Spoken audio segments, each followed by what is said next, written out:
We're good. I can hear you. Can you hear me? Yep, you're good. Okay, good.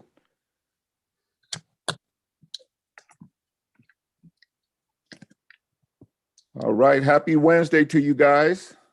Hey, good morning, Victor. Good morning, Jason. How are you? Hi, Chris. Good.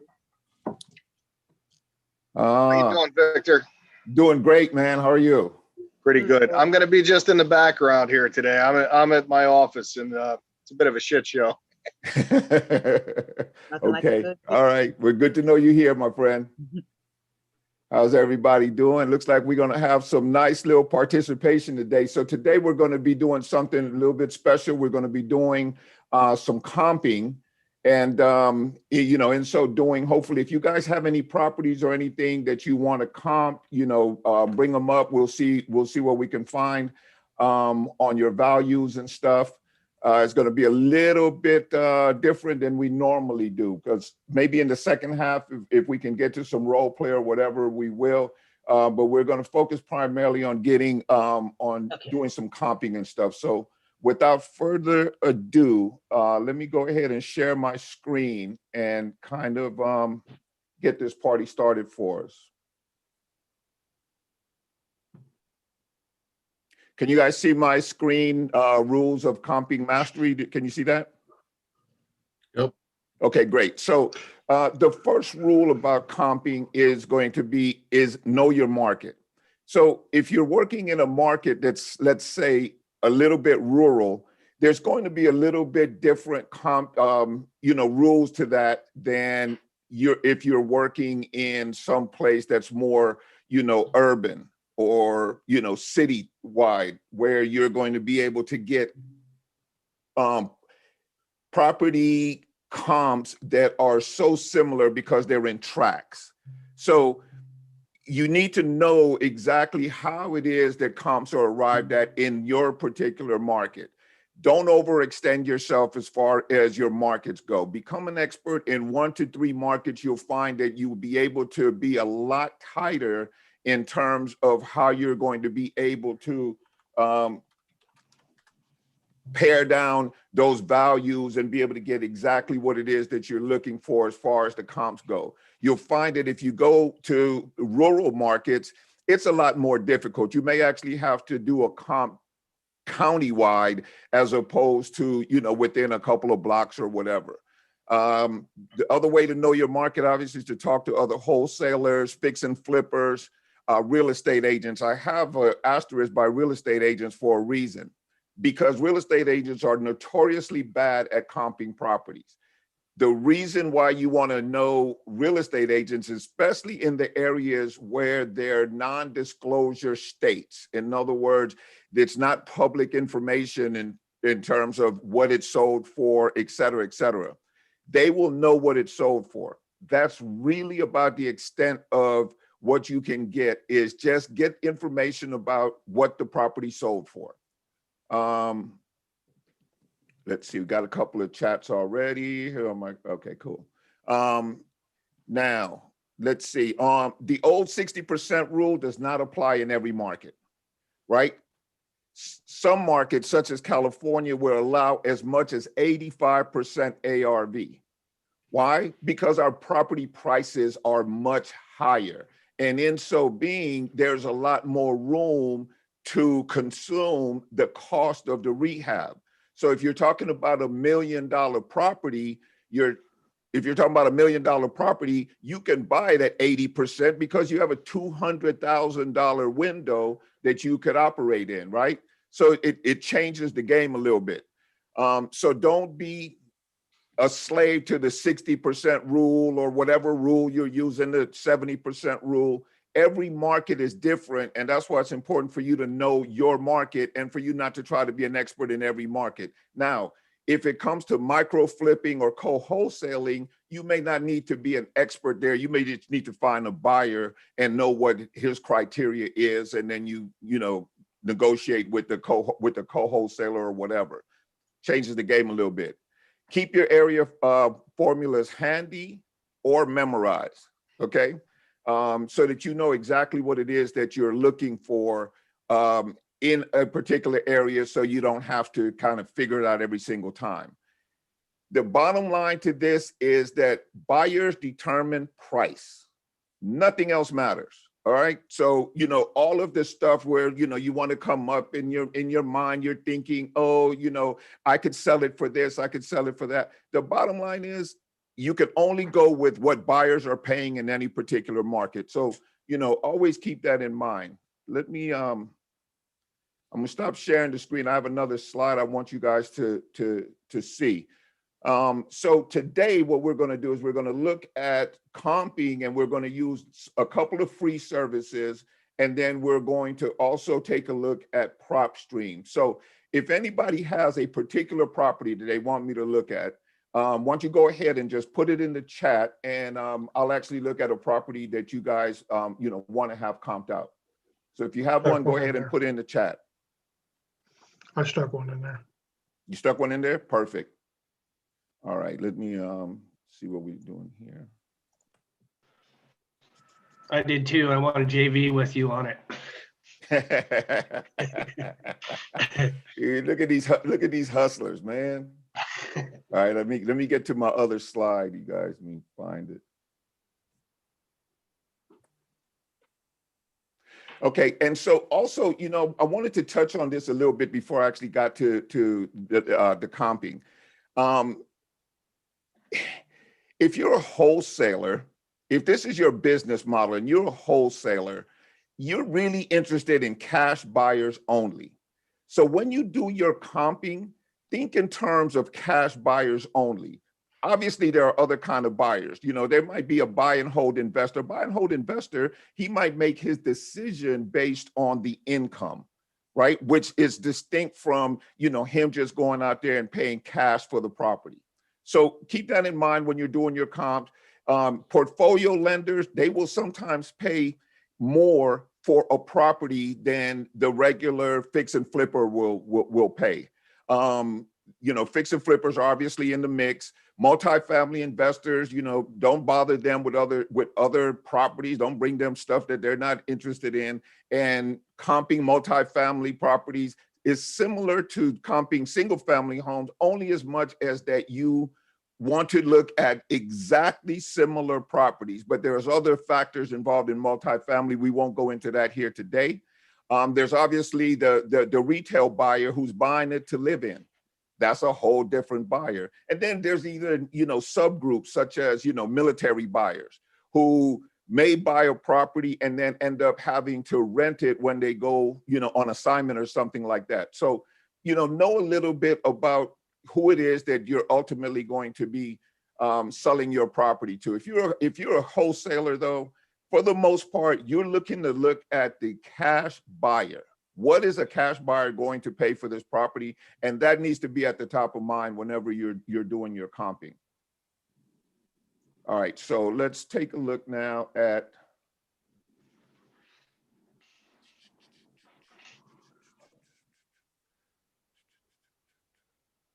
hold on, guys. I'm getting my slides in order here. I have so many things open on my desk I want to show you guys.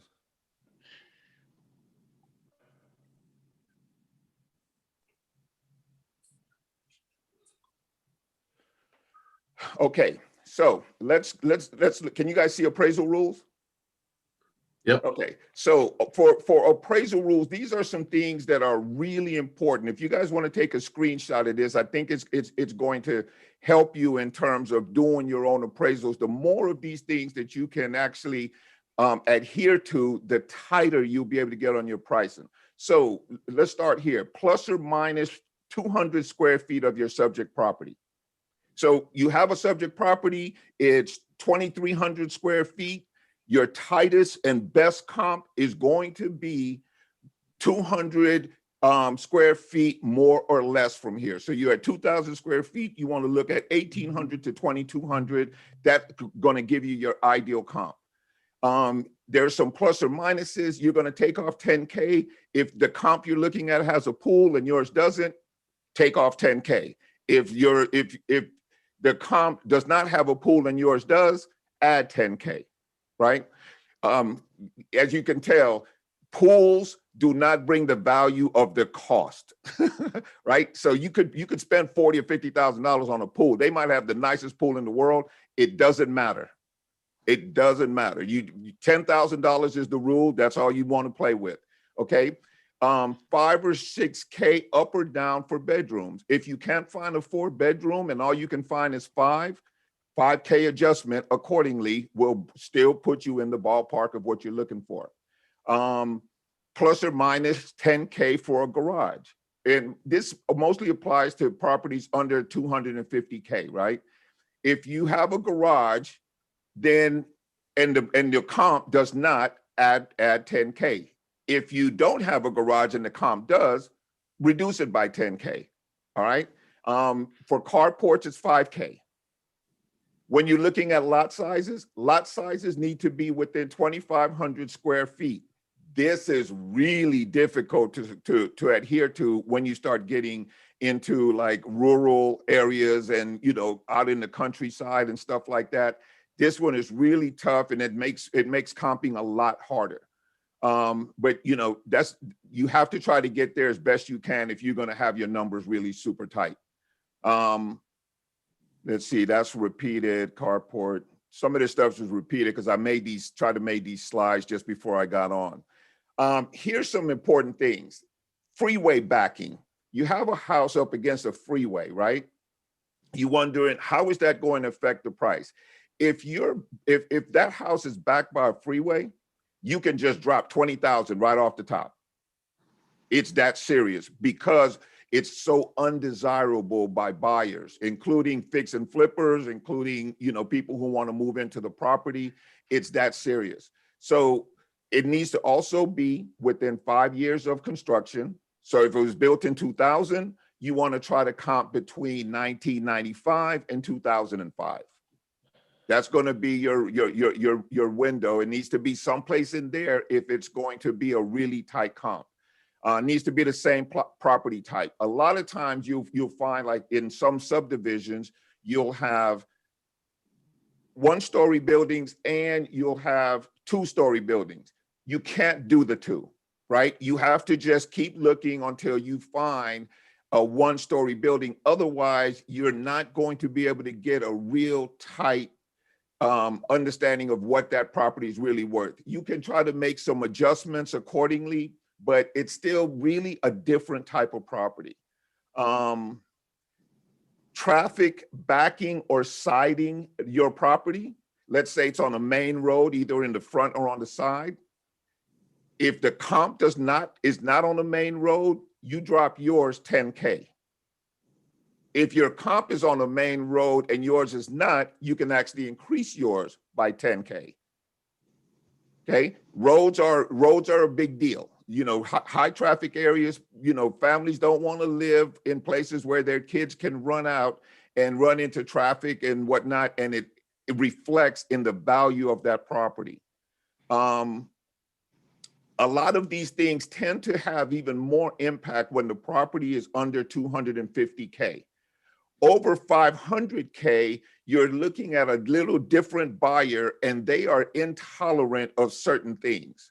So you're going to have to make some major adjustments when you start getting to properties. You may even have to double some of these offsets that I'm talking about because of the requirements of a buyer over that price point. Now, when I say that, I'm mostly referring to areas that 500,000 is a, you know, luxury home or a high value home. In California, it's a tract home. So it's a little bit different here, right? That those numbers may be a little skewed, but I know most of you guys are not in California when it comes to, you know, where you're doing your comps.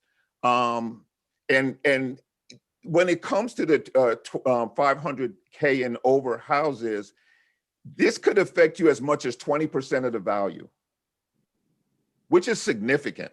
You know, you're talking about going from 500K down to 400K if in fact it's on a main drag. It can be that serious. So with that in mind, also this is big. That's why I have it in bold.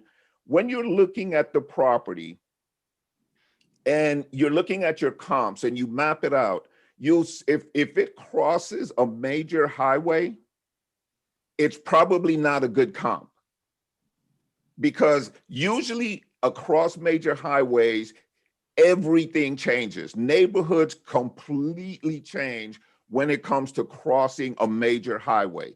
So try to stay within the boundaries that limit you from crossing those highways. So enough of that. Let's get to some comping.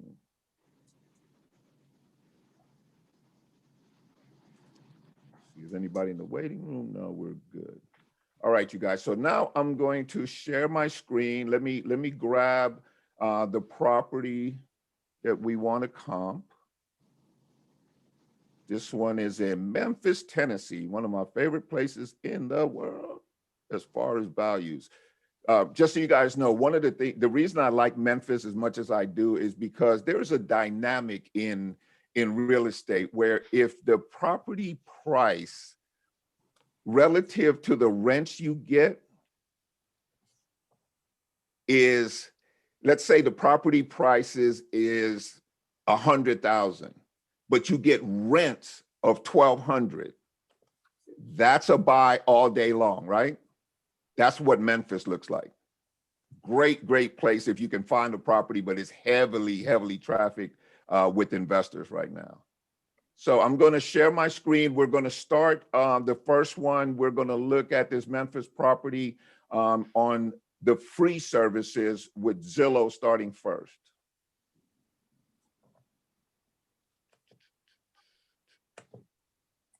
All right, you guys see my screen? Yes? Yes, sir. Yep. All right. Thank you.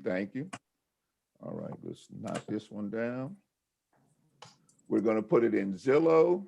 We're going to put it in Trulia.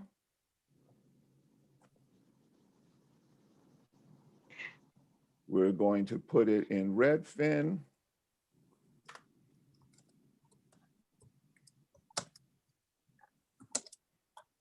And we're going to put it in Realtor.com. All right, so let's see what kind of values we come up with. Okay, so we see it sold for $46,000. It says the price has actually dropped since last sold in 2002. Tell me a little bit about this property, Chuck. I got this through a wholesale deal, Okay. and he kind of piled a bunch on me. When I looked at it last night, the comps I came up with were, I'm not going to tell you what he wants for it. I'm going to see what you come up with. Okay. But Yeah. the comps were significantly lower than what he's asking for it.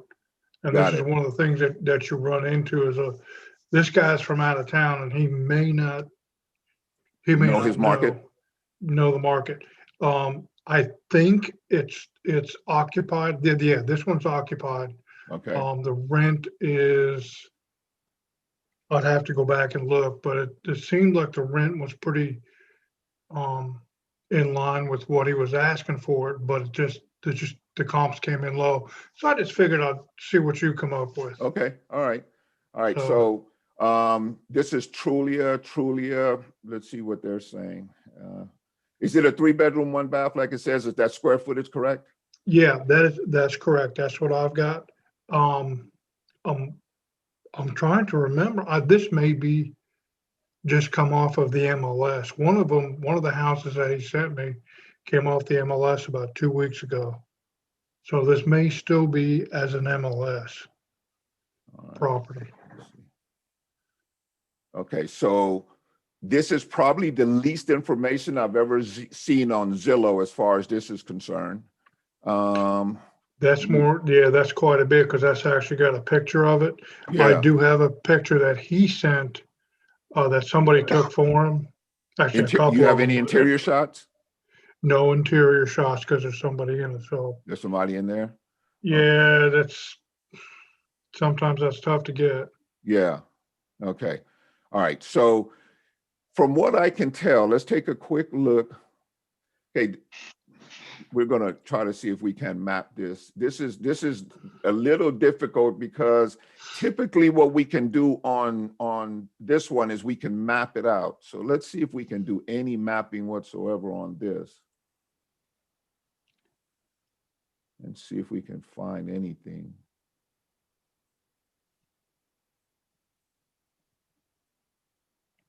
Okay. All right. So we don't have a map on this one. Of course, you're going to bring this one, aren't you, Chuck? Yeah. All right. So let's just look and see what kind of values we can find.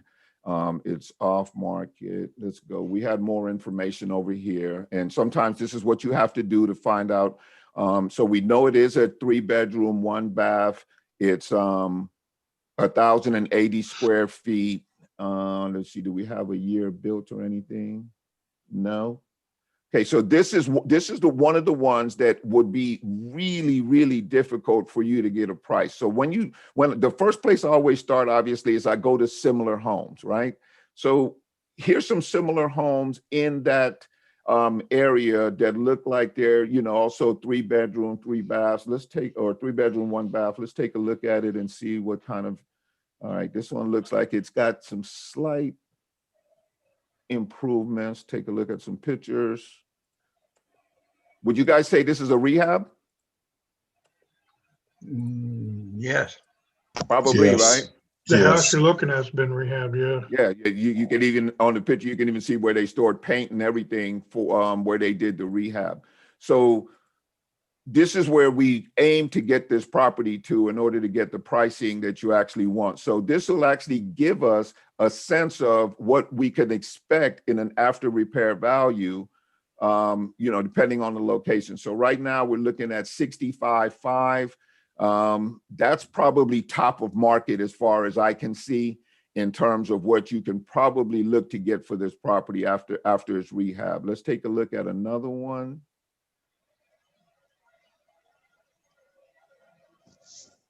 Wow. So that one is a little different. Do we have any pictures? The only one. Only One one. photo is off. And it looks like it looks like a different property too. So this is what I mean when we're talking about model match. You see how this one has siding. We can't get a good look at the roof. We can't even really tell the condition. There's no pictures. It looks like there's some, little repairs. I even see a crack on the foundation. So I would never use this one as a comp on this particular property. It wouldn't match up. But even so, look at the price ranges. Everything seems to be pretty much, in that price range. Let's take a look at this $34,000 one. Yeah, see, that's a total rehab. Look at that roof. All right, so for something like this, I think we're probably better off. Let's take a look and see what PropStream says about this particular property, because we're going to need more information.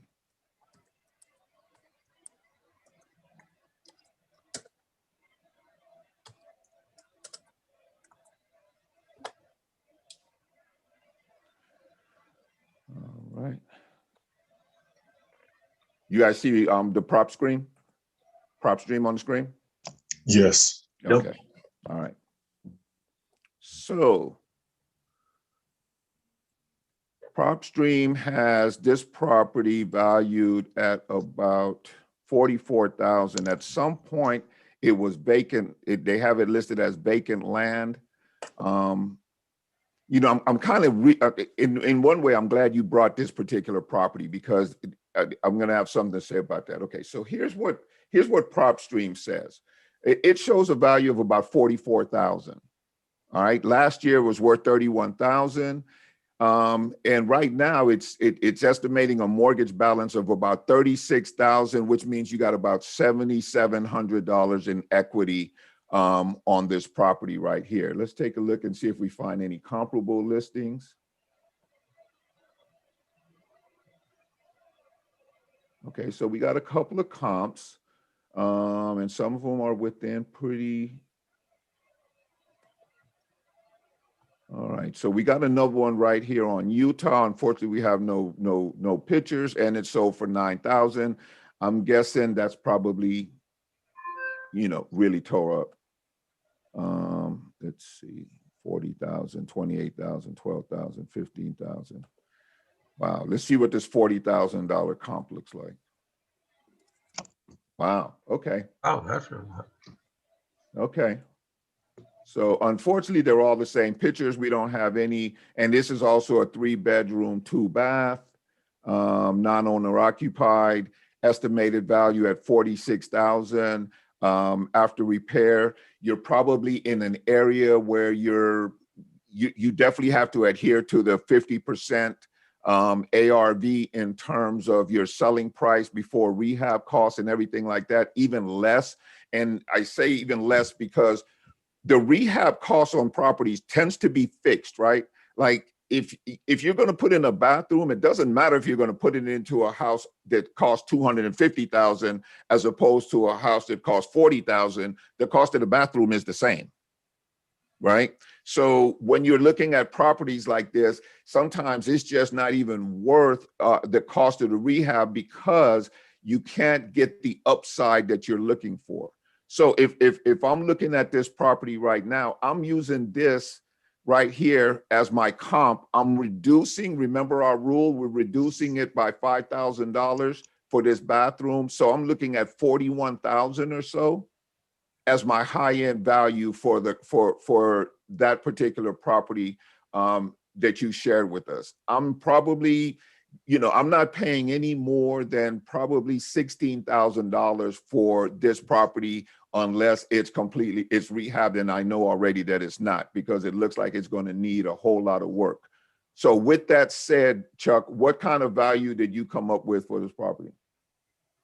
I came up with something like, if it was vacant and Yeah. clean and not necessarily updated, somewhere in the mid-30s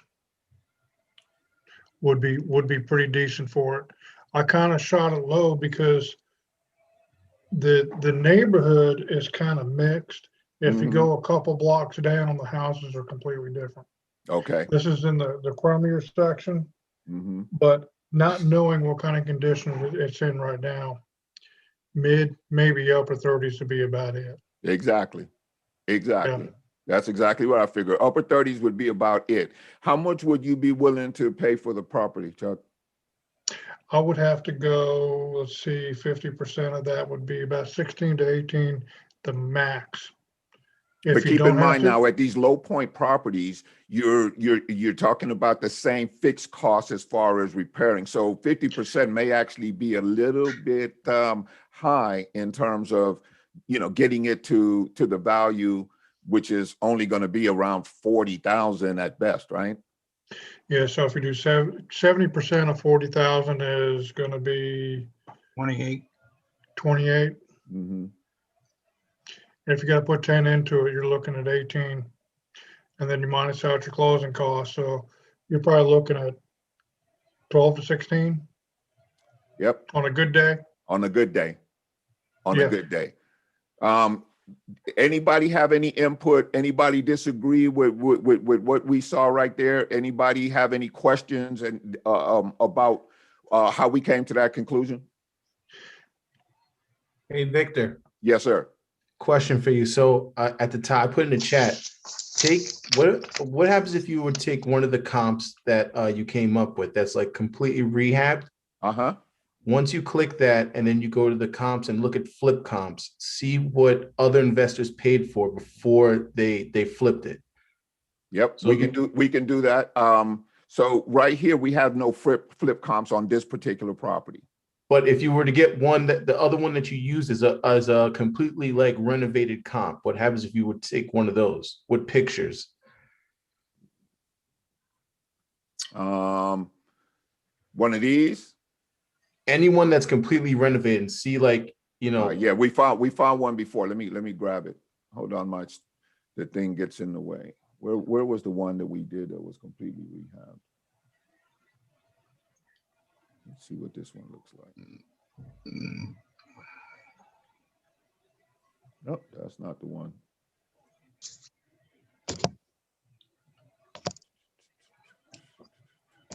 Yeah, that one. This one here? Yeah, that 65 one. Yeah. If that's close, like within the half a mile distance, that looks like that's been completely renovated. That's the one. Yeah, this is the Yeah. one. Yeah. Okay. So this is a complete rehab. Now, what was your question now? So now take that address, put that in prop stream.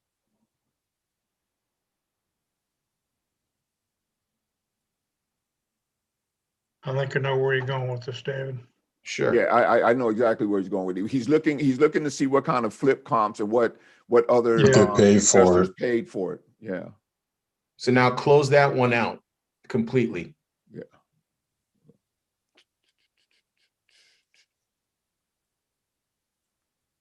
All right. So we're gonna search this one. Yep.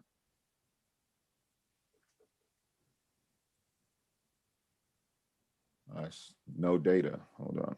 Let's see if we can find it.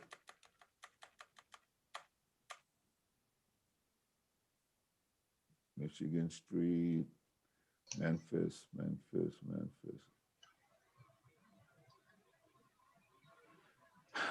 Okay. Looks Open like it. Go take that. You still have it saved, right? Go to your Zillow tab. Yeah, this is typical in prop stream. Hold on okay, so Yeah, we're paste going that to- into the search, and sometimes it'll come up in there. And then you copy the Zillow address.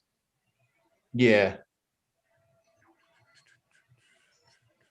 And now it always works. Whenever you can't find it on prop stream, if you take the Zillow address, it'll come up when you search it with the Zillow address. now what makes the Zillow address distinct? That's weird. Yeah, I don't know why. because I've never experienced that, but let me see. Sometimes if you just kind of go through and type it out, it'll just pop up.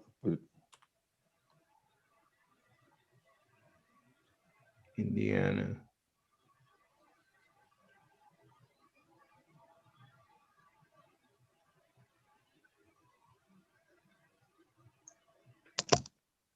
It's weird. Yeah, that is weird. We can't find that one. But where I was going with it is if you put in the let's say it's a completely renovated one, I put the address into into PropStream, Mhm. and then when you hit comparables, you should come up with flip comps. With That flip means that comps, and then you can look, and if you see the camera, you see the pictures. you can- know it's completely renovated, and then Yep. you go to transaction history on that specific product, and you'll see And what it'll tell you. Yeah, I was hoping that one of the ones we did, and I know exactly where you're going with that. You go to transaction history, it'll actually tell you, and sometimes it'll give you 2 recording dates. It'll give Yep. you like public records, and it'll also give you MLS. If you do, you'll see where they paid the price for one, and then you'll see where it's either on the MLS, where what it's sold from, or what it's listed for, and that Yeah. gives you a great sense of what you can expect to do in that market. and then you'll know what cash buyers are what they're What cash comfortable buyers buying. are paying for properties in that area. I Yeah. agree 100%. You jumping a little ahead of me, but I'm okay with it.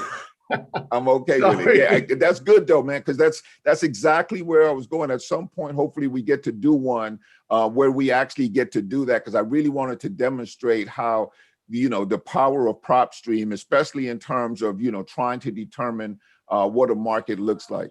But from what I can tell on this property right here, I wouldn't go at this point right now, just knowing what I know, unless I find out new information. I'm probably not going much more than 12, maybe 15,000 max on the property that Chuck put up. What any feedback on that? I do got something to say that Yep. I should have added in earlier. Yep. What happened in Memphis is this 106 zip code is a super crappy zip code. Used to be. There's part of it on the fringe that was next to a nicer neighborhood Mhm. that had better schools. Mhm. Memphis has moved that line to incorporate part of the 106 zip code. So people are buying some of these $19,000, $20,000 homes in that zip code, because next year those houses are going to be more desirable since they will have a better school servicing them. And that's why you got that one that was such a nice looking house. The Utah Avenue one is not in that area. So to have those two as comps, even if the one on Utah Avenue was fixed up like that, it might It not still wouldn't bring draw that price. Yeah, it might not bring that price because Mhm. it's a different school. And the real estate agent that I talked to up there, he told me this about a week ago, because we were going over the zip codes, and he said 106, part of it is good.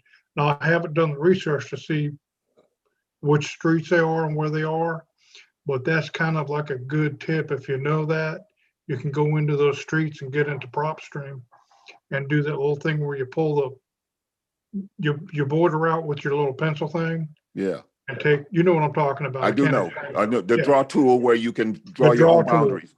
Yeah. And you go in and you find the properties that are in that area Mhm. and snag a few of them. And he said that, like 65.5 is pretty good for that. Yeah. And maybe a year from now, that might be 75.5 Yeah. Yeah. once things kick off. You gave us a lot of things right there to unpack. The first question I want to ask you is, how many markets are you in? Me, Yeah. I'm doing, well, I started in Memphis Okay. because that seemed to be a good thing. And then what happened was when I started doing my Zillow scrapes, I Mhm. couldn't get enough. So I did all of Tennessee. And I'm also venturing into the Orlando area. Okay. And of course, I do a little bit in Alabama, but Okay. I've got some contacts in Alabama. But it is handy to have no matter where you are, have somebody that knows what's going on. Real And simple. and how did you find someone who knew what was going on? How did you go about that? Oh, I went on a couple things. I went on Facebook Yep. and just kind of just made a post on a real estate type group. Yeah. Yeah. Any realtors out there, mortgage brokers or whatever. Yeah. And also you can go to Craigslist.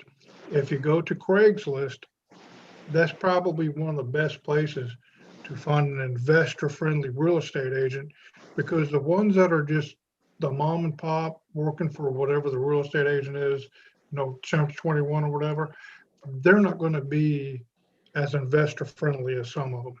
And what I do when I post on a Facebook group, I put, I'm looking for an investor-friendly real estate agent to help me out on a project. Drop your whatever, and you'll get a bunch of them.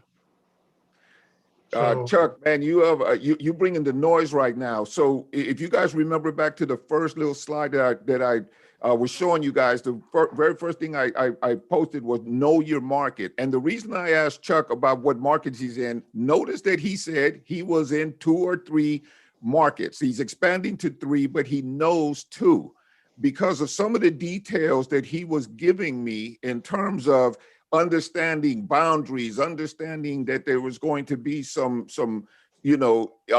modification even to the boundaries of the area and stuff. That is I mean huge in understanding what your market looks like. If he doesn't know that stuff, he could very easily assume that property could be worth $65,000. And the truth of the matter is that he's $25,000 off because he's 2 streets over. I mean, it's that serious. So, kudos to you, Chuck, for just, being on top of your game like that. That's just amazing. And, sharing it with us so we can kind of get a sense of, because it's one thing for me to say that. And then there's another thing for somebody who actually is doing the research, has some techniques of how they go about finding out what a particular market is. And just as importantly, not spreading yourself out too thin. He's not trying to assume that every market in the United States is going to be the exact same market and you're going to be able to use the exact same formulas, because as we refer to now, he's in Memphis, Tennessee. At those price points, he can't go 70% really on evaluation, because the price points are too low when you combine it with the cost of the improvements. Like I said, a bathroom is a bathroom. A bathroom could cost you, $15,000 in Memphis and $15,000 in California. But in California, that's a drop in the bucket. in Memphis, it may put you above what you can actually sell this property for. It might take you out of your profit window. This could only be done by somebody who's moving into the property, with the intention of living in that property and over time recovering the cost of those improvements. So your buyer now is different. Okay. Let's do another one. Thank you so much, Chuck. I really appreciate you, coming in and sharing that with you. Yeah, you got someone has a question? Hi. Hi. It's Adi. How are you? Hi, Adi, how are you, sweetie? I'm good. Good. So the funny property we were all looking at yesterday. Uh-huh. So I had to call the city and they went to actually measure the house. It came out to be 2,100 square footage. Wait a minute, Square feet, sorry. Wait a minute, hold on. Okay, so you called the city, and this is in Louisiana, correct? Yes. Okay, so you called the city, and the city went out and measured for you? Uh-huh. Oh, wow. That's amazing. Addie, what kind of sprinkle you put on those people? Who does that? Go ahead, girl. All right. Give us the rest. Yeah, so they went out and did the appraisal and they came back with 2,157 square feet. That's okay. So they've updated that record. They've updated it on their records. Initially it was showing 1,200, like PopStream said. Yeah. But they have it updated now. So based on what Justin was checking yesterday, I know he said he didn't see a bunch of comps for 1,200 square feet, but I think he saw some for over 2,000 square feet. So I just want to see, what we can find in that area, 2,100 square feet rehab, and also, if the house really needs, if it can do 40 or 50K rehab or whatever, because like you just said, and I'm guilty of this, and I need to stop. So I repent. I know my market, Chicago. I mean, that's where I've always done wholesale and all that. I know a little bit of Atlanta, so I just came across this on Facebook Marketplace, and I thought, okay, let me just give it a go and see what comes out of it. So that's what, so I'm leaving all the rural ones alone, though, I promise you. Right. So I just want to see what the numbers come out. Yeah. Okay. All right. What is that address? 7406 Highway 157. Is that the one where we have to put in highway? Yes. 157? Yes. And that's in Houghton? Yes, sir. Okay. Okay, so that's the property? All right, so let's see. So Zillow has as a 4-bedroom, 2-bath. They don't have the square feet, but we know now that the square feet is 2,157. 57. Okay. Oh yeah, this is the paneling house. Yeah.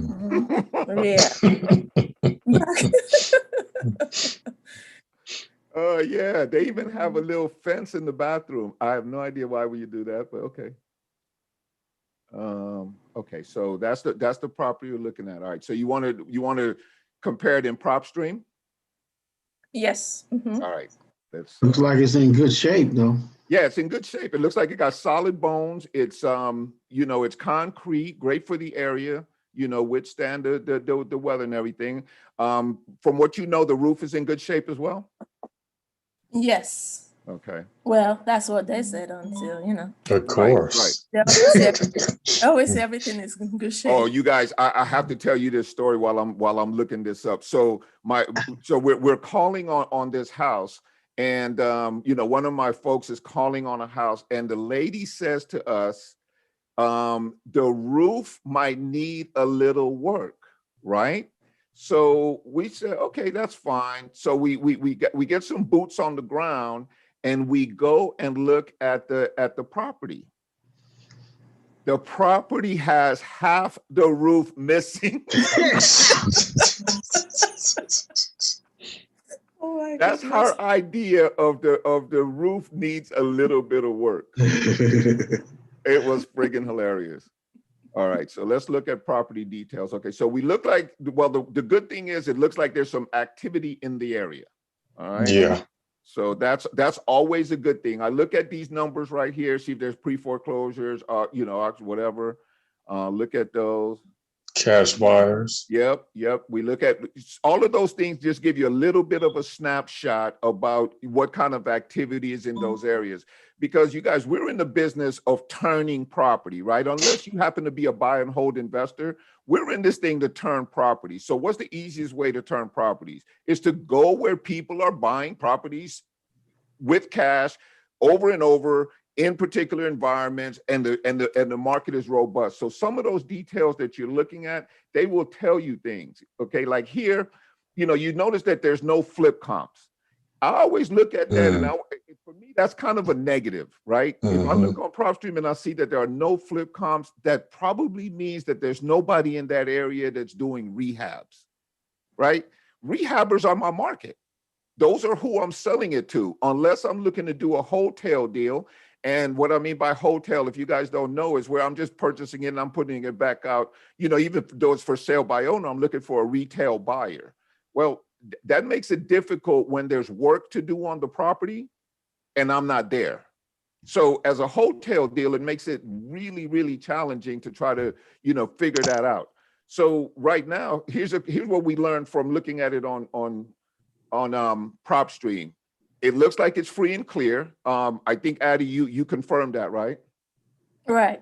So it's free and clear. They have an estimated value of 180. Okay, and the equity obviously is 180. Now let's take a look at some things. Okay, the subject property was built in 1955.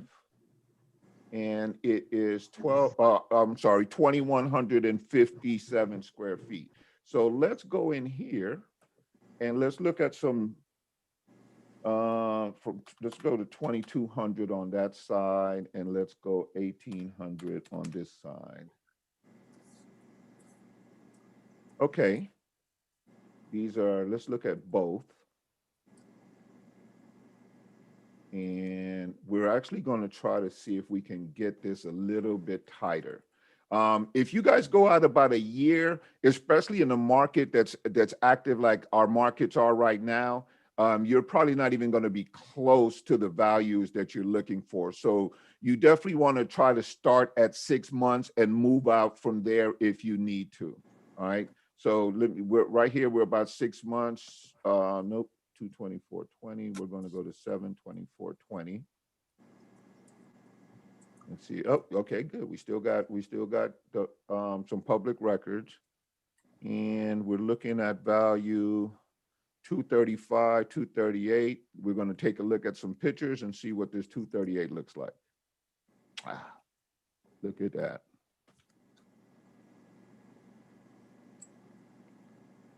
Can we get any interiors?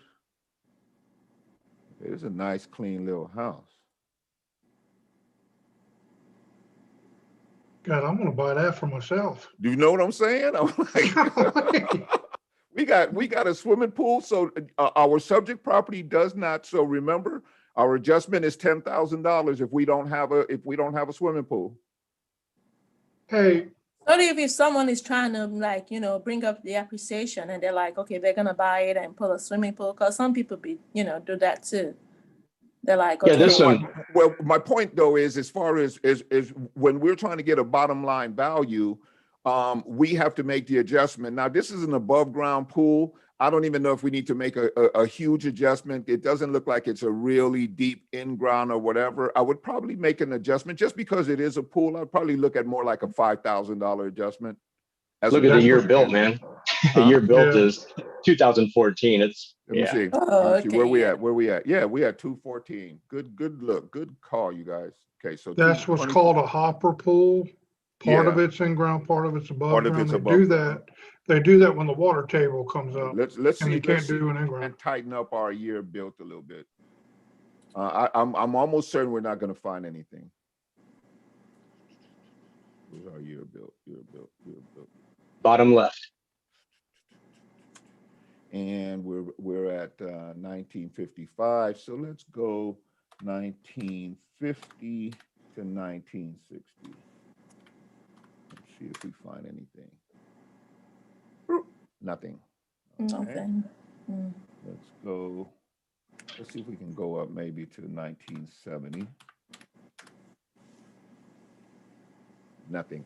Okay, so I just want to make a real quick point right here in terms of this. So when you're looking to do, real estate, and you're looking to do wholesaling and you're looking to do flipping and stuff, whenever you run into this situation right here, here's a couple of things that happen. One is you spend a lot of time trying to figure out values on properties, time that, you could probably Too much. best spent, doing something else. Now, Addie, when I'm saying this, I'm not by any means, because I know you like to find your little pockets and then you like to, expand the pocket. I know that's kind of like how you operate. So, I know that if you go in here, you'll figure this out, and then you become the expert in this area, if at all possible, and you'll be the only one there, and you'd love that, right?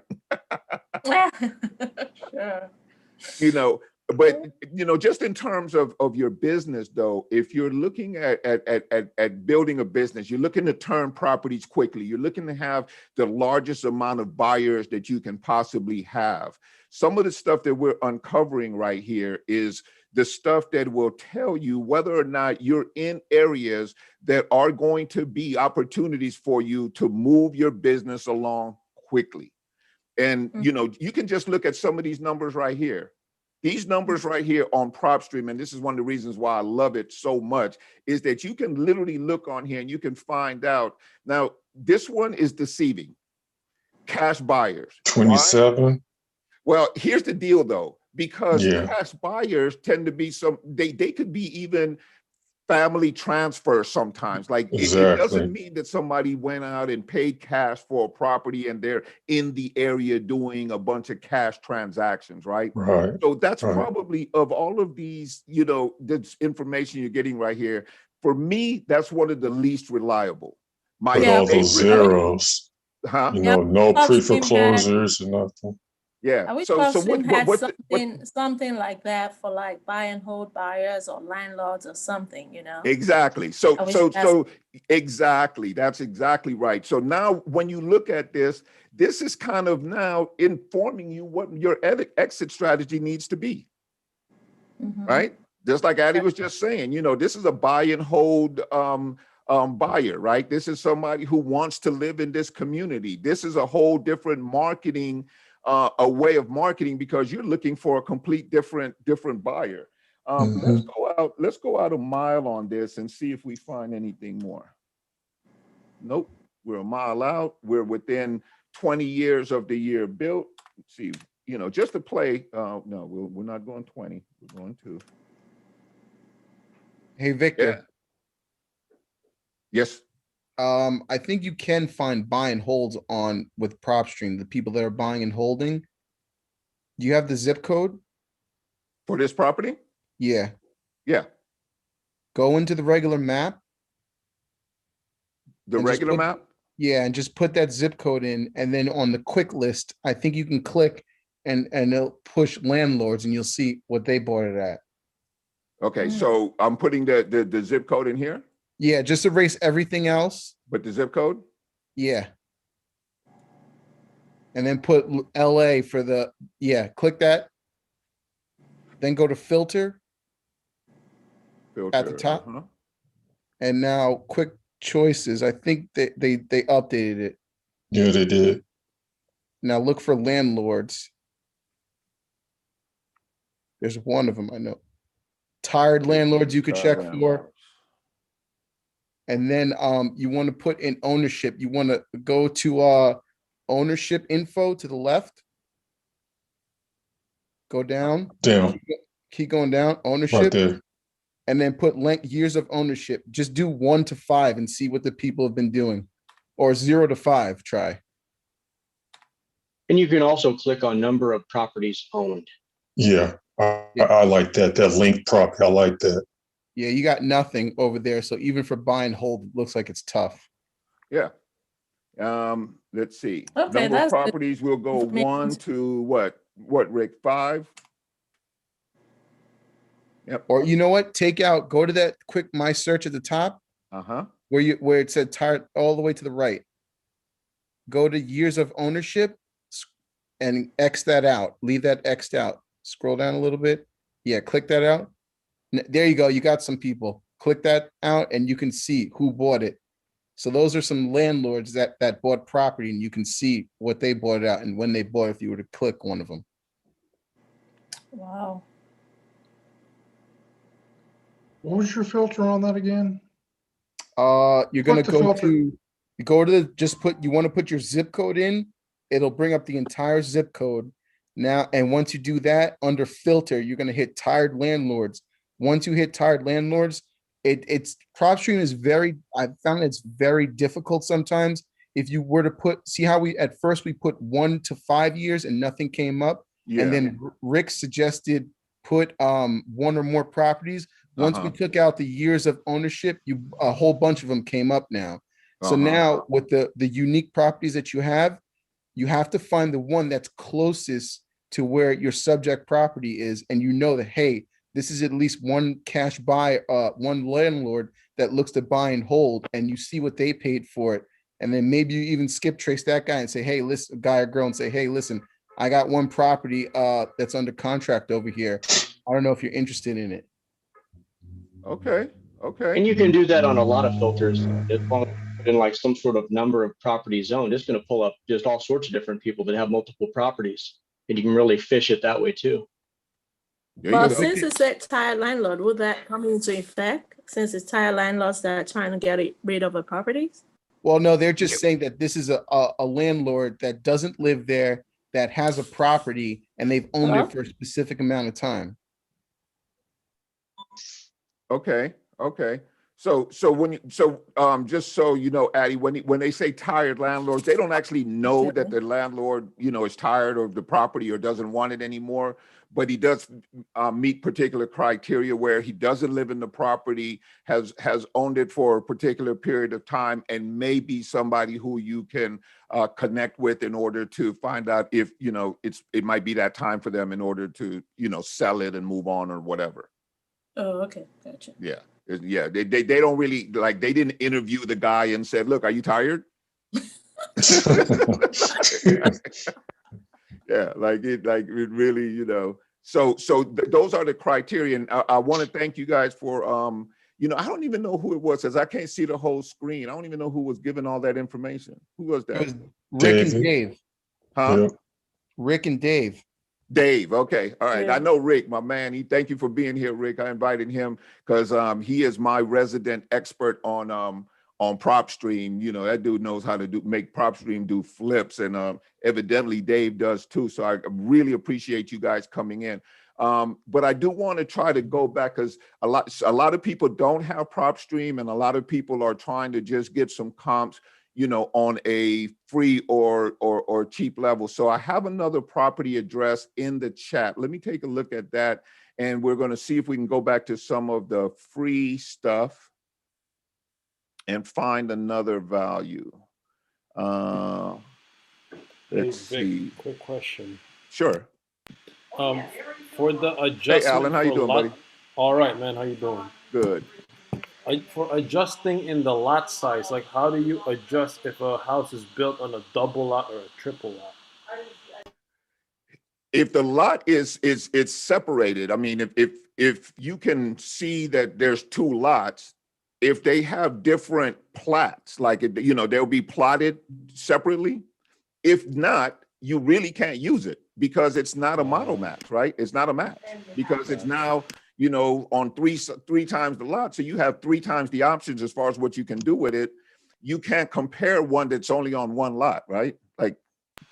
It's just not a comparable.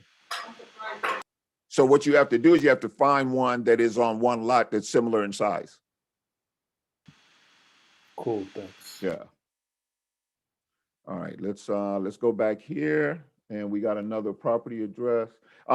Addie, before we go away from this, you know, did we answer any questions, or do you still have another question? Or do you want to get a little more clarity in terms of what you think this property is worth? Or Yeah, well, so were we able to even see any comps? We didn't see any comps, right? no, Is that didn't really right? see didn't really see any comps. We saw some, like, you know, on the tired landlord list here, you know, we see some values in the 194 range.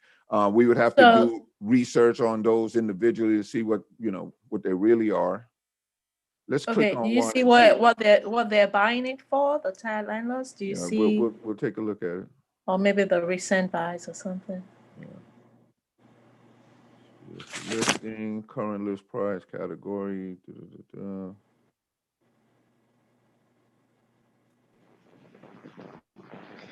Hey, Victor, if you've got a situation where the lot size is different, you could always go and research the cost of an acre in the area and make an adjustment. And back yourself into the based on cost per acre. You could, but it's a lot of extra work. It's a lot of extra work, yeah. So, you know, you guys have taken this thing completely off the map. This is supposed to be some simple comping. And now we're all into acreage and whatnot.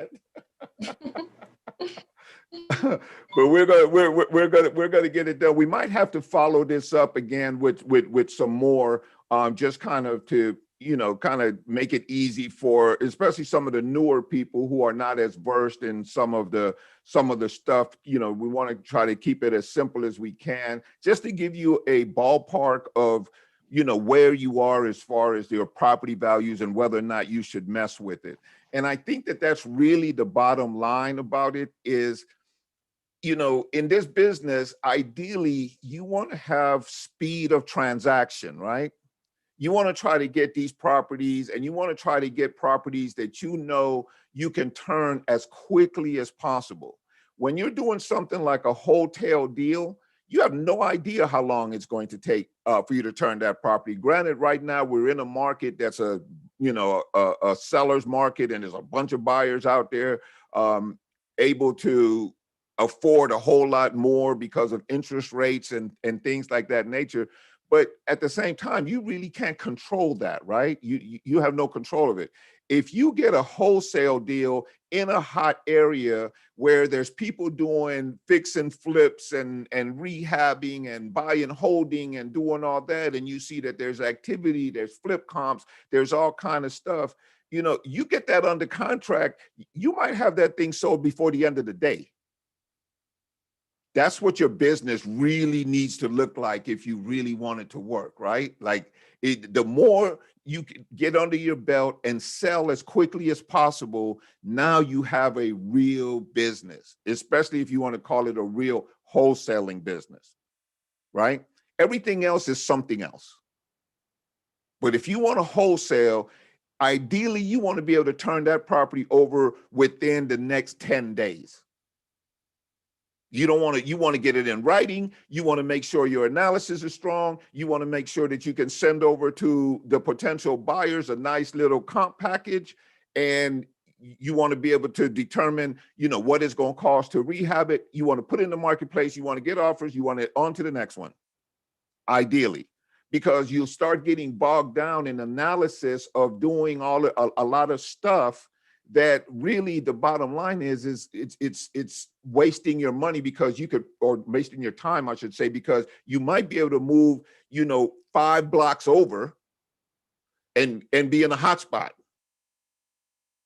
That'll make more sense for you, right? Probably not going to be 5 blocks, but you guys get the point. So let's take a look and see what we can find out here just a little bit. Tax information. And plus it's rural too. So with rural, you're going to have to go out a few miles, most likely. Yeah. Rural is really difficult. You guys start getting out to some of these rural areas with these big, huge lots. Like you look at this property, if I was to do something within a half a mile of this lot, it's probably only 1 or 2 more houses at the most. And those people have probably lived there their whole life or something, right? So the dynamics aren't in your favor in terms of being able to find something that you can comp out, something that you can package up, send out to your buyer and say, this is what's happening. This is what's going on in this marketplace. This is the price I'm offering at. It's an opportunity for you to win. Hey, Victor. That's how you flip wholesale deals. Answering those questions. Victor, just to touch, ask a quick question. You said you kind of want to do it in a 10-day window. So that's where my dilemma is.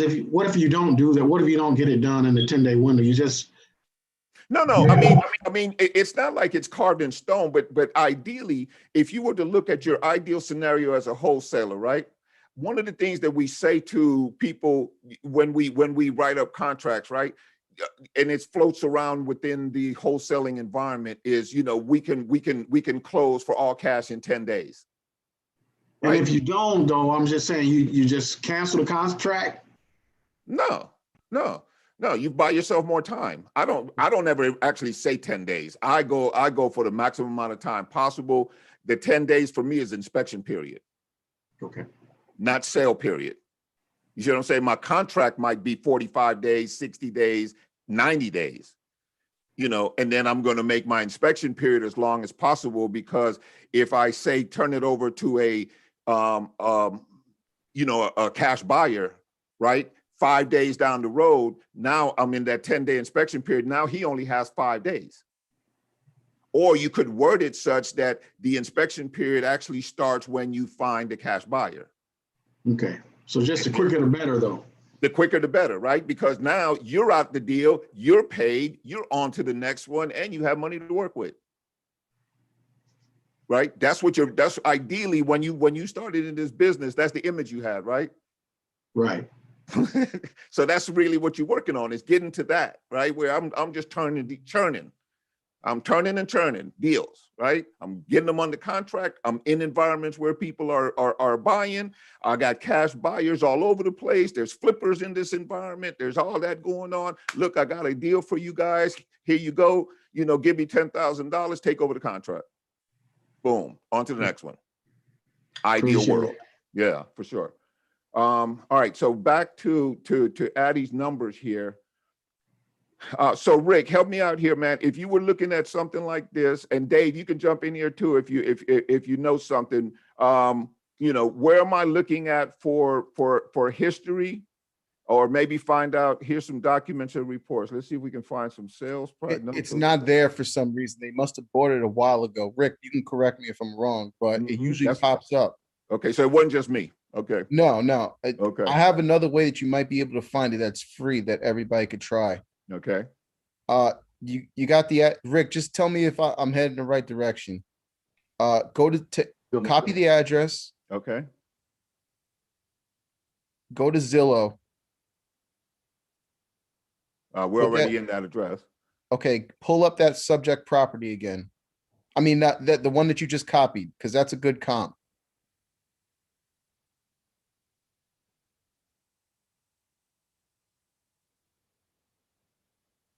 Okay, at the bottom, scroll down, keep scrolling down. Where, no, not there. In the thing under 180, scroll all the way down. Scroll all the way down. No, you can go there by just clicking on these. These are quick links. Okay, you want to get to where it says nearby home. Let me make sure. Nearby homes. Yeah, that you'll right see it. They should be in yellow, which means that they were recently sold. Okay, so that's a lot. Oh, Okay. It says 3-bedroom. Oh, no, it says 3-bedroom, 1 bath, but we don't have any info. Disregard that one. I'm looking at the first one, which should be the 166 200 718 West McKinley Ave. That one. There were 3 of them that I chose. There's a 181 670 705 West McKinley Ave, the 705 one, and then that 720 West McKinley Ave. Those 3, since we know that they're similar homes. I mean, if you average out the 3 of them in price, it comes to like 172. Okay. and then like 70% off of that. I don't know how Addie would be able, or you or Addie would be able to tell like what the market is if they're doing 70 or 75%. So at 70%, you're looking at 127. I'm sorry, $120,750. Like, Okay, so we could just say 120,000. yeah. So I don't know. Is that, you let me know if that's like around what like Addie and you came to on wholesale price on to wholesale it. Well, I'm gonna ask Addie because I haven't really worked this. We were working it a little bit yesterday, and then she was able to get some more information. Now, here's the problem we have here. We say it's a comp. We don't know the square feet. We do know that Addie is now working with 2157 as far as square feet go. So Addie, based on this, are you in the neighborhood at 120 and an offer price? Yeah, 122. 122. Okay, so you okay. So based on this, you're probably right around the the 70% mark on this. I would probably try to go a little bit lower, but it looks like you're right in you're right in the ballpark. Yeah, so at that 122, like I did 70% of that. And by the time you take out like the rehab, the house with all that wood paneling probably would need at least 50, right? Yep. So yeah, that's what I'm trying to, let me see if I can do it again. Yeah. So now now let's see if we're at the 120. Now you take out 50, you're at 70 on an offer price, not including. And then if you take out another, say, $10,000 for yourself, now you're at 60.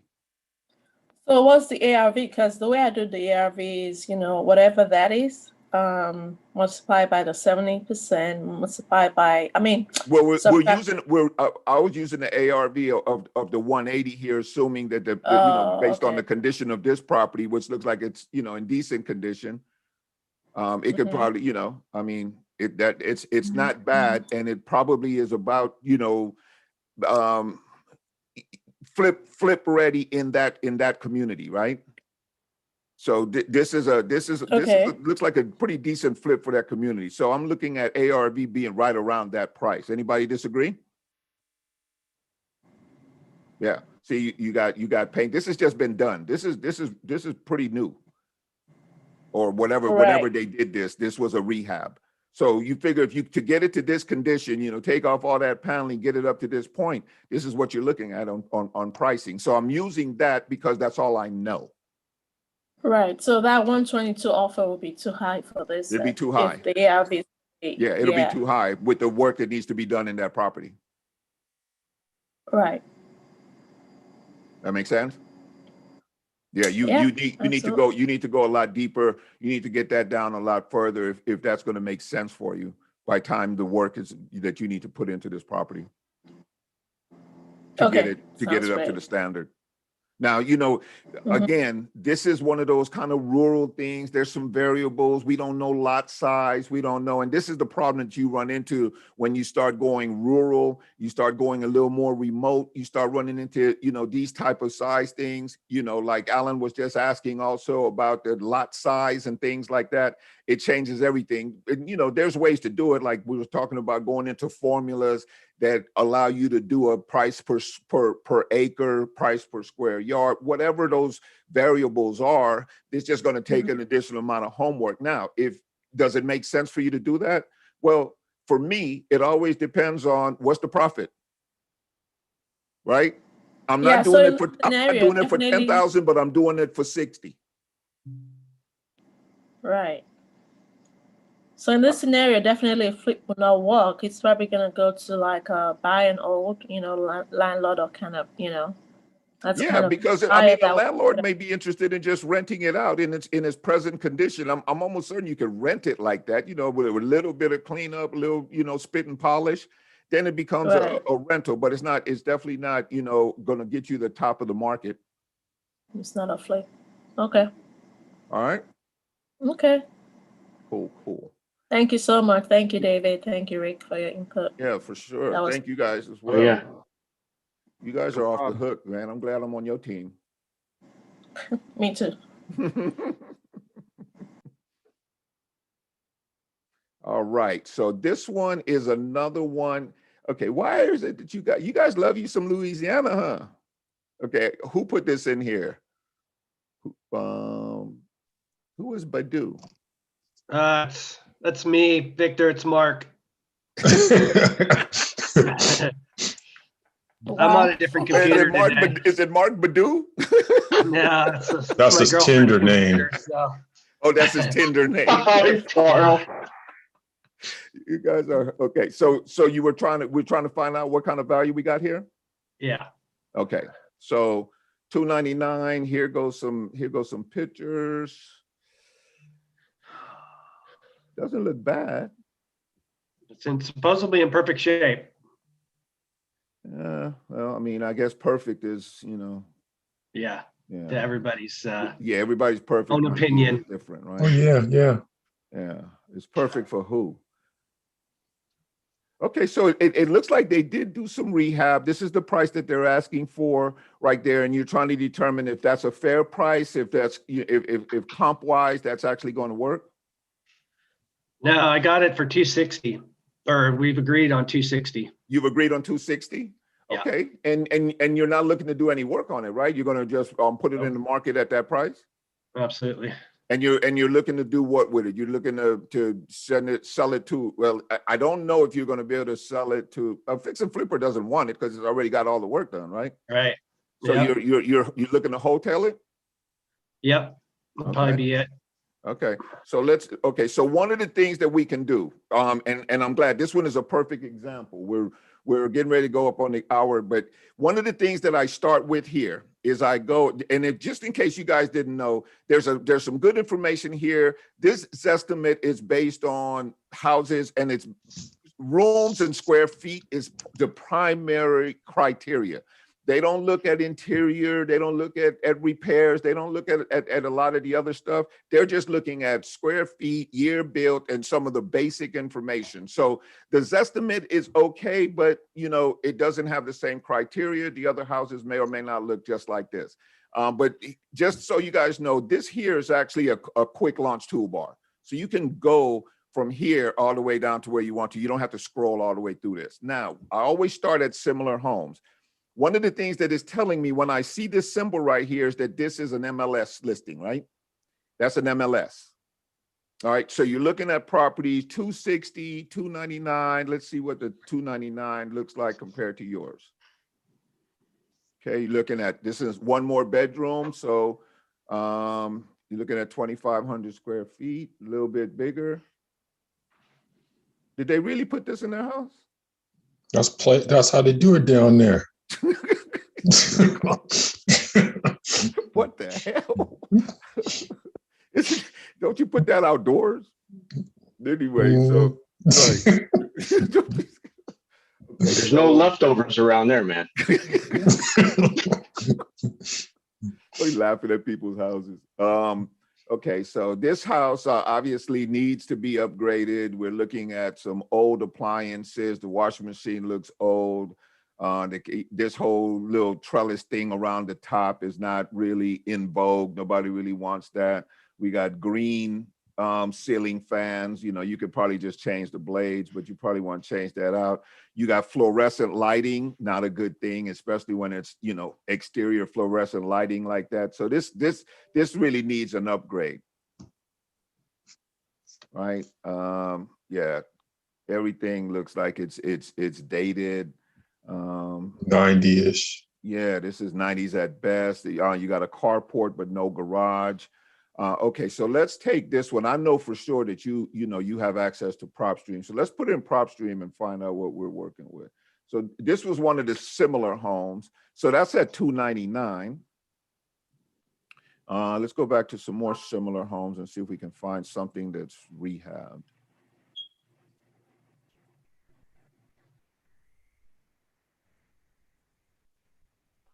$284. Let's see, this looks very similar. Never use a 2-story to comp a 1-story, like ever. Yep. Let's see what we can get for 290. Against the rules. Yeah, against the rules. Okay, this one has just had the price drop by 9K. Maybe it was because of the horrible exterior. I don't know. Okay, looks like the interior is clean though. Pretty decent size. Appliances look okay, not great. Tile flooring as opposed to wood. Central air. Central air.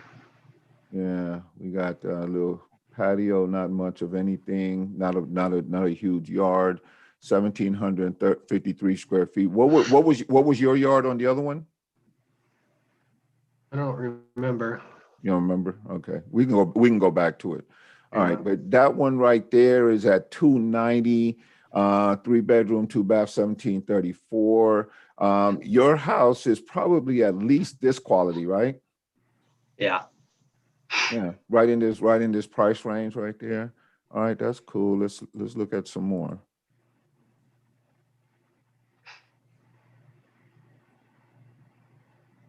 $246, 1,300. Yeah, it's a little smaller. Clean.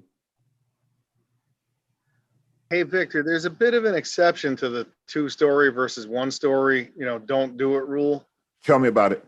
Here, we call them, a single-story house is called a ranch. Then you've got what's called a raised ranch, where when you walk in, you're faced with a stairway up and a stairway down. It's like a split level. Yeah, well, what we call a split level here in the Northeast, you've got a ranch on one side and a raised ranch on the other. Oh, okay. So, hey, back to the beginning. Know your market. Okay. You could take a ranch house and comp with a raised ranch if that's all that's available. But it typically costs more to build a ranch because you have to dig deeper to build the foundation. Right. You got to level as opposed to adjusting for the existing landscape. But if you were an appraiser, you could throw a raised ranch in for a third or fourth comp if you had to. Just a technicality. I'm not a licensed appraiser, but right. Yeah, all good. Okay, so here's one right here on East William Parkway for 319. Now this one looks like it's been redone. Yeah, it looks nice. Yeah, it looks like they got some modern fixtures up in here. Got a little chandelier in the dining room area. They got wood combined with some nice tile. The appliances are just, mediocre, but, they look relatively modern. Yeah, looks like the bathroom's been redone. Looks real nice. Okay, so I would definitely use this one as a comp if I wanted to go high side on my values. Looks like it's got a clean little yard, got the whole family invitation look right there. So this one is 319. All right, let's go to prop stream. And Victor, that one's a 2-2. What is it's a 2-2. I know. We'll make the adjustment. Oh, I see. Yeah, we'll make the adjustment. But at 319, now we're starting to look a little bit more promising. Let me see if I got your address back in there.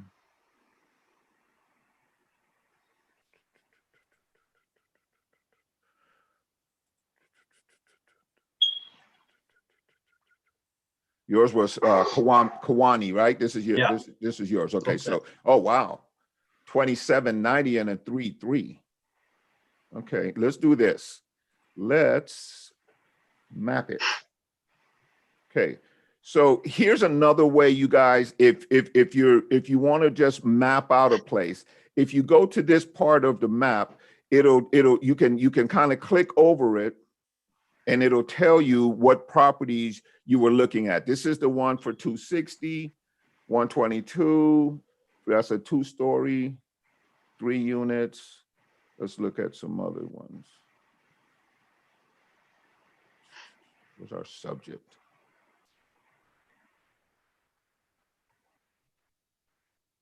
Find our subject. Where's our subject? Wani. 55, 3 units, 260, 409, 260, 280, 3 units, 280. Okay, so here is your area right here, right? That's actually Kewanee Street right here, Kewanee Avenue. Okay, so within some reasonable boundaries here, without crossing over main roads, the highest value that I see is this 375, but that's a 6-bedroom, so it's probably 2 units, right? This 409, 4-bedroom, that's nothing near it. So if I'm just looking at this map and I'm looking at, what other people are, you're still pretty good. Let's see this one for 315. And notice that we're seeing a lot of price cuts for whatever reason, which seems strange in this market, right? Yeah, and that's a pretty hot city too. Yeah, it's a hot city, so it seems pretty strange that they're cutting prices. But then again, they might have all just tried to, raise the prices, and they're not. Oh, here we go. Okay. So rehabbed, nice countertops, nice cabinetry, good paint, wood floors, nice size bath, really nice backyard. Looks like garage even has shelving and everything. This is a nice house. Okay, 3-bedroom, 2-bath, and it's even smaller than yours, man. You might actually be someplace in closer to like 315 as an ARV on this property. Check it out on PropStream. Yeah. Check it out on PropStream and tell me what you think there, because yeah, let's do it. Came up with a lot. Let me make sure I have the address.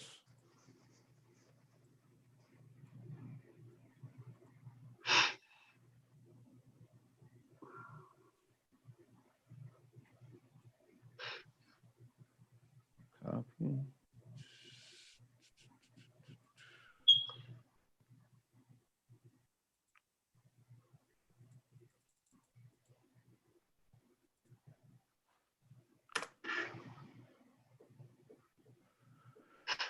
All right.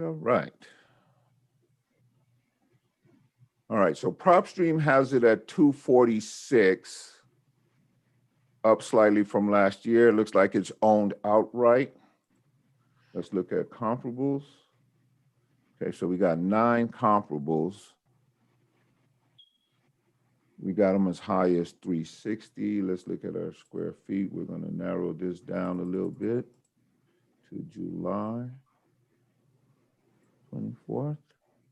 All right, that narrows it down there. I like to look at both just so I can see what was recorded that was different.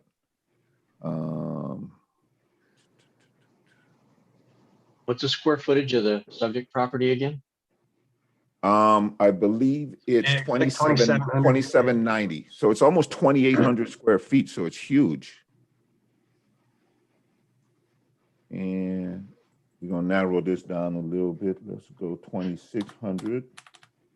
And we're gonna go to 2,900. Okay, so we got 2 solid. Wow. Okay, so that's that transcontinental.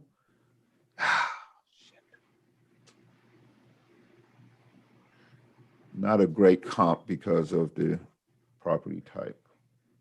All right, let's go out a mile. Okay, so we got a couple more here. Just go MLS. Couple more here.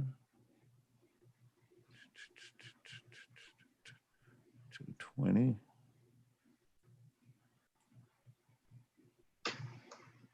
Wow, we're all over the place, huh? Mm-hmm. Let's take a look at this, see what we got. Okay. Property type. What year were you built? I don't recall. I don't look at those details. Well, you wouldn't have found it. I'm just kidding. You wouldn't have found it here anyway, right? Just looking at the numbers, man. Right. Okay. So as far as I can see, all right. So another, again, no flip comps, which means that there's probably limited amount of flippers in the area that are buying the property, even though we did find 8 comps, cash buyers. I don't even worry about that. That's kind of the criteria is just so weak. It doesn't really help me. It was built in 78. Huh? Just built in 78. I mean, How just do you in know? case. How you know that? I just Googled it real quick. Oh, okay, got it. Okay, good. I love how, you know what? This is a team No, he's effort. on it, dude. You guys We are need you, like, you guys are just pimping. Okay, so all right, so here's some stuff we're looking at. I'm assuming that's a body of water. Yes, it is. Okay, so obviously the closer to the water tends to be a little bit more appealing. So you have to adjust the a premium for that. Let's see. This is our first one, which is going to be, and so what I'm looking at for now, you guys, is, remember I said about, across main thoroughfares, again, across large streets and stuff like that. So if the only one we can really get that's close is comparable number 1, right? Everything else is so far away till we have to make a lot of adjustments in order to try to bring it to that point. We might be able to use number 2 because it's just on this side of what looks like Clearwater Parkway. So we might actually be able to use that one. Transcontinental Drive looks like a major drag. We start getting over here, we start changing neighborhoods quite a bit. So let's, at 1 and 2 seem like they might be usable. Let's see what we're finding about those. So 1 and 2 just means number 1 or number 2 right here. And look at the difference. Golly, 360. Let's take that's Transcontinental. That's not even a comp. That's the 2-story one. All right. So with all things considered, if I'm looking at this property and I'm making all of my adjustments, well, first of all, that it's like Mark said, your end buyer has to be, it has to be a hotel deal. So you're looking for a retail buyer. You notice there are no flip comps in the area, so you're probably not going to find a fix and flip guy because nobody seems to be doing fix and flips in the area. By looking at the map, you see that it's spread out in such a way till you're going to have really divergent sort of, properties that are outside of a boundary that would make sense for you to use them in terms of a comparable. So with that said, if you were going to price it out and you wanted to move it fast, that you could probably be someplace in the, you say you have it for 260? Mm-hmm. Yeah. So my strategy on this, and you guys can jump in here, the experienced guys that know that have done this, based on the amount of work that needs to be done to that property, and we'll go back to this right here, okay? So it's decent and it's move-in ready. Like, you could move in here right now if you wanted to. You can make some improvements if you want to, but it's, it's pretty decent. That there are properties in that area selling for as high as 360. This would be because I couldn't tie it down. I would start with a price someplace in the area of 340 because that gives me a good profit, right? And at the same time, it gets me in below the other ones. I may go to 350 or whatever. And then what I'll look to do is I'll look at my activity in terms of what kind of response I'm getting for it. And then I would slowly ratchet down until I got to my sweet spot. Right? So how long is your contract? I'm just writing it up right now. It's only 30 days. Can you get any longer? Yeah, probably. Yeah, I would probably go for longer because you may have to ratchet down on this unless you just decide in your mind. And this is something you guys can do. Mark might say in his mind, look, if I can make $30,000 on this deal, I'm good. He could put this back on the market. If he gets it at 260, he can put it back on the market at 290 and meet his goal, or let's say 300, including, all the closing costs and everything associated with that $10,000. He could meet his target of making $30,000 on this deal, like a decision. Or he can think to himself, okay, I want to make the absolute maximum I could possibly make on this deal. That might require more time because now what you do is you start at the top of the market. You look for your activity, then you ratchet down after a week. You ratchet down again a week later until you start getting people, starting to look like they want to bite on this deal. That's how you maximize your profit. But that strategy normally takes a little bit longer, and you need to get your contract out a little bit longer because you're going to need to stair step. Okay. So depending on how long you want to stay in this, Mark, I would be looking at, okay, I just want to make, I'm good with 30,000 and be done. Okay, good. At 290, I think you're right in your ballpark. You even Rick, at 290. what do you think? Huh? What do you think, Rick? Yeah, what do you think, Rick and Dave, or anybody else who's on there? What was the last sentence there? Sorry, man, I cut out. Just on the deal overall. So did you hear what I said as far as pricing and strategy? Yeah, I'm kind of on that same page, I think. Yeah. Yeah. I don't think depends 30 on what you days wanna would do cut with it it. for me. Yeah. What are you thinking you want to do with it, Badu? I mean, Mark.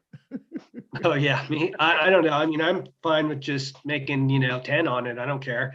Just move on to the next one. So make it a good deal for somebody else, and probably hit up a bunch of realtors and say, hey, I got some commission wrapped up in for you. And get it done as soon as possible. So okay, so I'm thinking at that price point, this seller is not really out of his element at 299. And how long has it been on here? How long has he had it listed? Not that long. Oh, Not maybe that long? I can't recall. It wasn't too very long. Too long. Yeah. Okay, so this is the price that has been out there on the marketplace. You do know you have to take control of the Zillow ad, right? Mm-hmm. Yeah, you either have to have him take it down and you do one, or have him, give you all the login information. You guys remember that if you're working Zillow, you have to take control of that ad once you get that property under contract. You can't let them have an ad out in the marketplace with a whole different price point than you're trying to deal with, because especially if it's lower.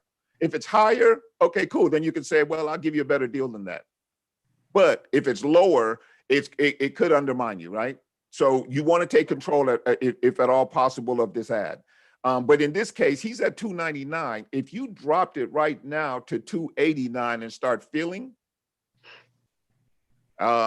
based on this pricing, I don't think he's far off as far as his value goes, based on what we looked at. Okay. So Victor, I'm sorry. You said, sorry, Mark. I just wanted to get back before we go too far. You said especially if the price is lower. You meaning the price? Okay, so Zillow let's say you have it under contract and you want to put it out into the marketplace at 280, right? Right. But he has it advertised at 270. Oh no. Yeah, it has to be off Zillow. Yeah. Right. Okay, yeah, you got to get it off of Zillow, or you got to take control of the ad. Okay. Yeah. Yeah. And that happens sometimes, especially in rehab, houses that need rehabs and stuff. They might not be completely aware of their value, so they'll have it on there at a price, and that you could, do more because you're able to do more research and you know what the market is like in that area. Mm-hmm. So you might actually be able to raise the price, or you might just do the stair step method. The stair step thing that I was describing to Mark, that's a technique, but that technique actually takes it requires that you have it under contract for a little bit longer, because you might go 7 days, 7 days, 7 days, 7 days, like that, until you get to the sweet spot and you start getting a bunch of activity. Right? If you have it, if you have it on there for, if you have a 30-day contract, you might just go straight to your sweet spot. Like if I'm Mark at 299, if you go on here and everybody sees a reduction of 20,000, you go out at 279. You're probably going to start getting a bunch of activity on it.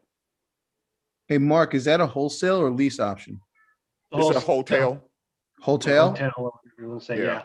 How long did they have it listed on Zillow for? I don't know. you weren't listed 20 days. 20. I didn't hear. I'm sorry. It's okay. We're messing with it. It'd been on Zillow, I guess, for 20 days.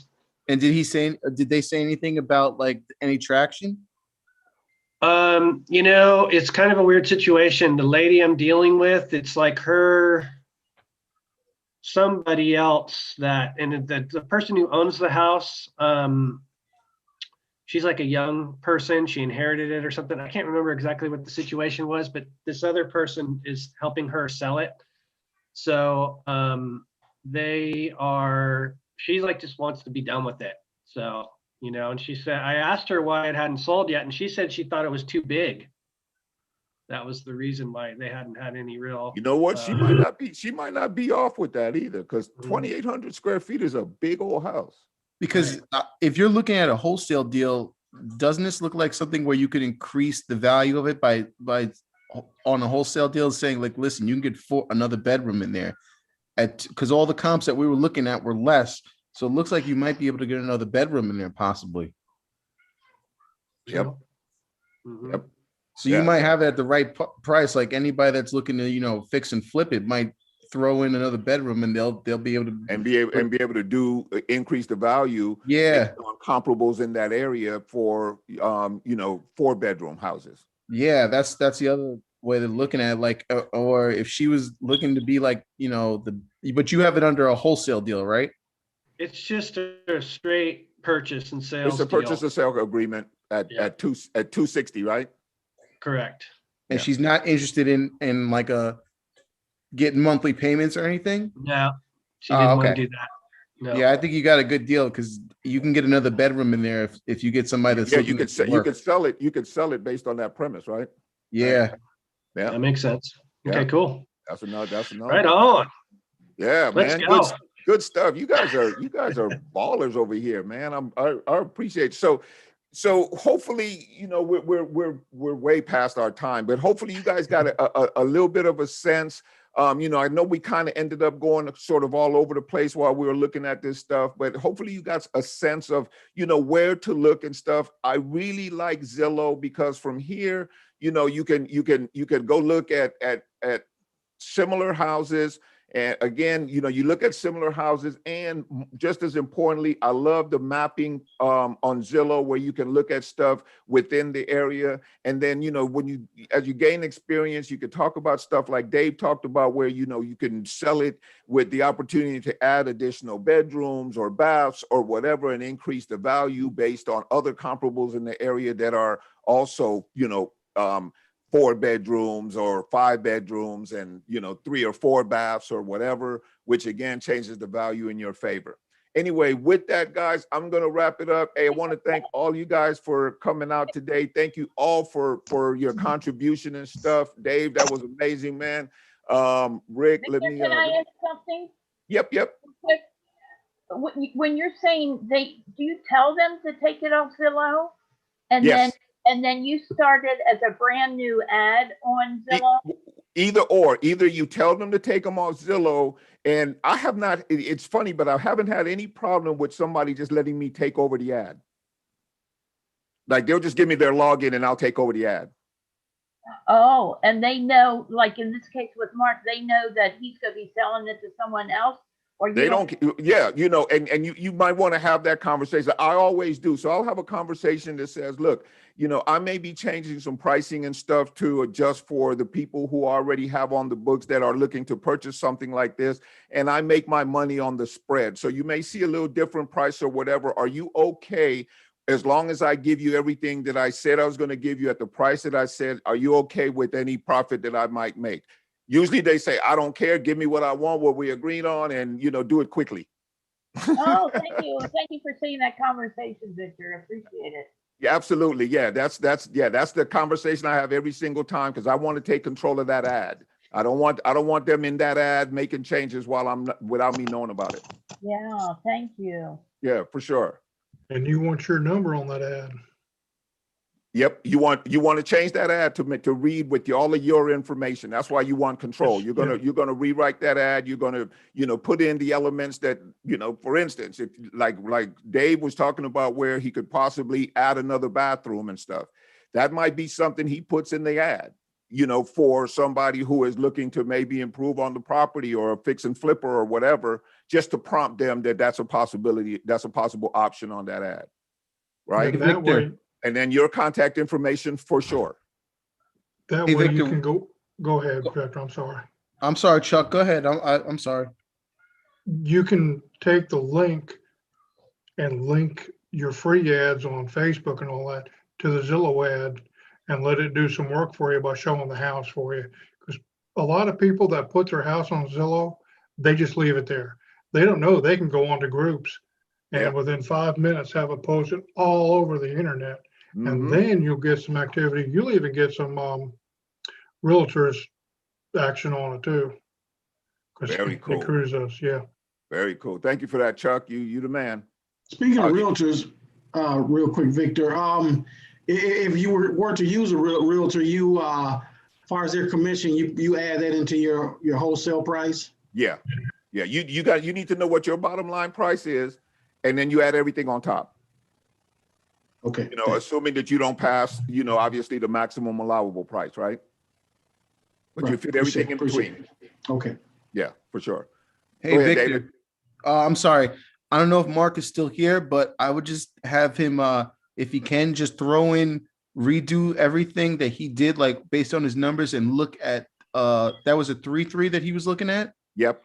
Have him search for a 4-3 and see if there's anything comparable to that. He's probably going to make more money if he can get that, if he can comp it or the 4-3s, if there's any similars. Yeah. So the variable there for what David is referring to, just so you guys know, is for that to actually work, there has to be a big enough difference between the 3-4, the 3-3 and the 4-3 to consume the installation of the new bathroom.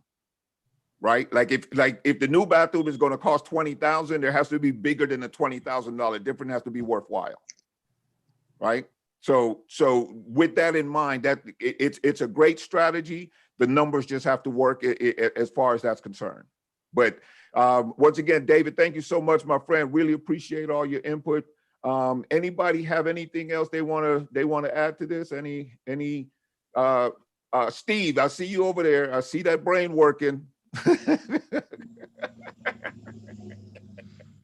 I've been hiding, man. I'm keeping a low profile today. You're keeping a low profile on it, okay? All right. You know what you just showed is one of the best keys they're gonna fit into the lock. If you don't know what a property's worth, you got to start somewhere.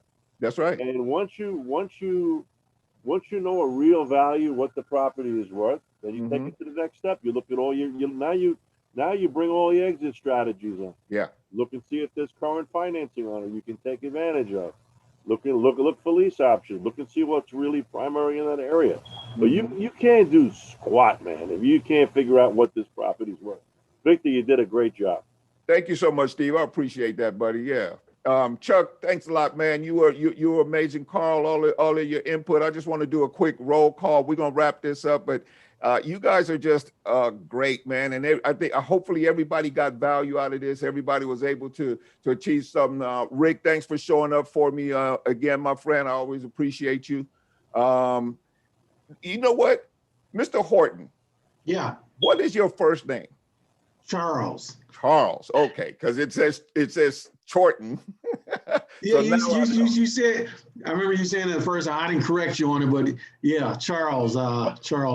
Charles, I want to say thank you for always showing up, my friend, and whatever contribution is always valuable and welcome. Appreciate you, man. I thank you. I love being on this group here. Yeah, cool, man. We love having you, my friend. Mark, somebody's making some money with that house. Yeah, somebody's making some money. All right, Mark, Charles, Carl, Steve, Moises, Addie, Moises, I'll take your number down, man. If you wanna, I'll give you a call or a text or something, and we can look at and see if I can help you out with your structuring or whatever. Addie, thanks for coming in and bringing the noise like you always do. Glad that we were able to at least get you online and help you a little bit with that. Let's see, Carl, Allen, Aluz, great to see you back, Aluz. Thank you for showing up. Thanks, Vic. Yeah, Anthony. Let's see, everything keeps moving. Chuck, Crystal, David, Edward, Jaime, Jason, Mary. Let's see, Yiming, Rick. Hey, if I missed it, Jerry Smith. I can't miss my boy Jerry. Thanks for showing up. Jason, Jaime. All right, guys, if I missed anybody, I sincerely apologize. Let's see, David, Did I get everybody? Love you guys. Alan, If I didn't catch your name, it ain't because I don't love you. And I will see you guys again next Wednesday. Thanks for showing up and showing out. thank Hey, you. Victor. Thank you, You're Victor. welcome. Everybody enjoy their Good day. stuff. All right. You Take too. care, folks. Yeah. Bye. Thanks, Bye-bye. Victor. Good job.